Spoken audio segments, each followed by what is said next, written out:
when we start to look at what God is doing for somebody else.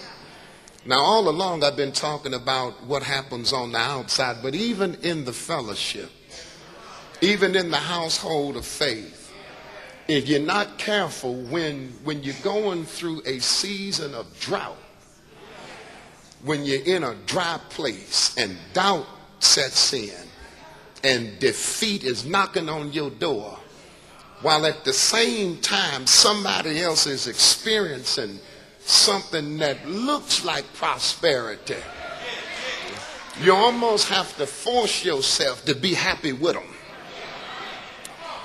Because if you don't, you're going to look at that person and find out what happened in their past or what may be going on in their present. And in the presence of other people, when they are saying, look how blessed she is, it will be yours to then usher in something negative about them because you can't stand how God is blessing them. You got to be careful. You got to be careful.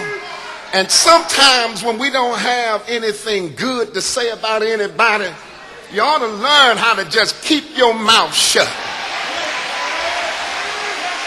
Can I go on with this? Can I?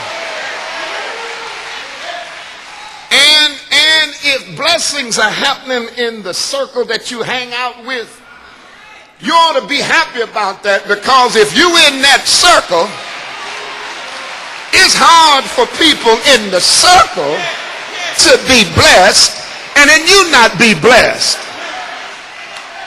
It ain't even biblical.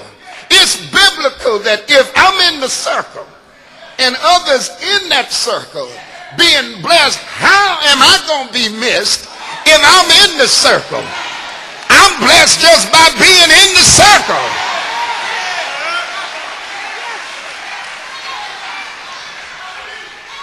That when somebody in the house gets saved, all through that Bible it suggests, and the whole house gets saved. That is, that the whole house reaps the benefits of the one who received salvation.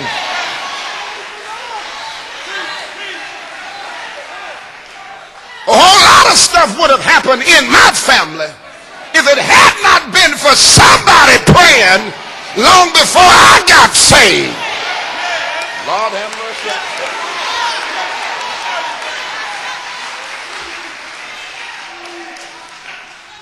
Most of the time when somebody else is being blessed and you get envy of that, most of the time, if you had it, you couldn't handle it.